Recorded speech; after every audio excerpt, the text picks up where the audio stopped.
Alright, today, guys, I come to you from an Al Qaeda cave to talk about a movie which is perplexing to say at least. Let's get into it. When I saw the first trailer for Red 1, I had a moment of what I feel like a lot of people had, where I thought I had already heard of this movie or had seen it before, and the very fact is I had. In 2022, there was Violent Night. In 2020, there was that Mel Gibson film, The Fat Man, which is a very similar premise where Santa's this badass mercenary action guy. And the reason I thought to talk about this movie is not because these other two exist. Of course, movies are made about the same subject over and over. It seems like that's the only thing Hollywood knows how to do now. So the budget for Avengers Infinity War, according to IMDb, was $321 million. That's the estimated amount. The budget for Red 1, this Christmas badass Santa Claus movie, is $250 million. Really think about that. That budget for this movie, about Santa Claus being a badass, is almost as much as Avengers Infinity War. That is fucking insane. That is wild. You know what I mean? That is crazy that they pumped as much money into this Santa Claus idea, which already been done 3 times in the last 4 years, counting their movie, compared to Avengers Infinity War, which had a 20 movie build-up, which was the biggest franchise money-making machine Hollywood's ever even seen. Maybe not anymore, but at the time it was, and it had so much hype behind it. So the idea that they would put that much of a budget and cachet into a Santa Claus movie is wild.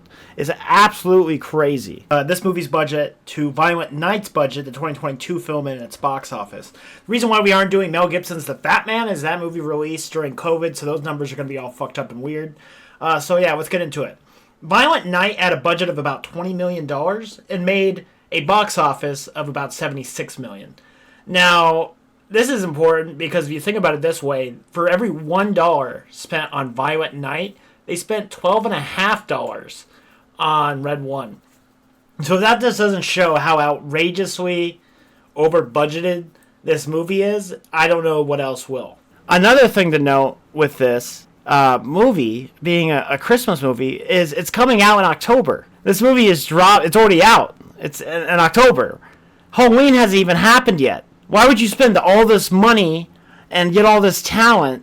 You know, The Rock, Chris Evans, J.K. Simmons. So why would you go out, hire all this amazing talent, these amazing actors, you know, Oscar winners, whatever. You know, The Rock is as big as he's ever been, even though he plays the same character in every movie now. I kind of miss the old Rock where he actually had to try, or you still had something to prove. Once actors don't have anything left to prove, I feel like then they really half-ass it. A lot of them do, at least.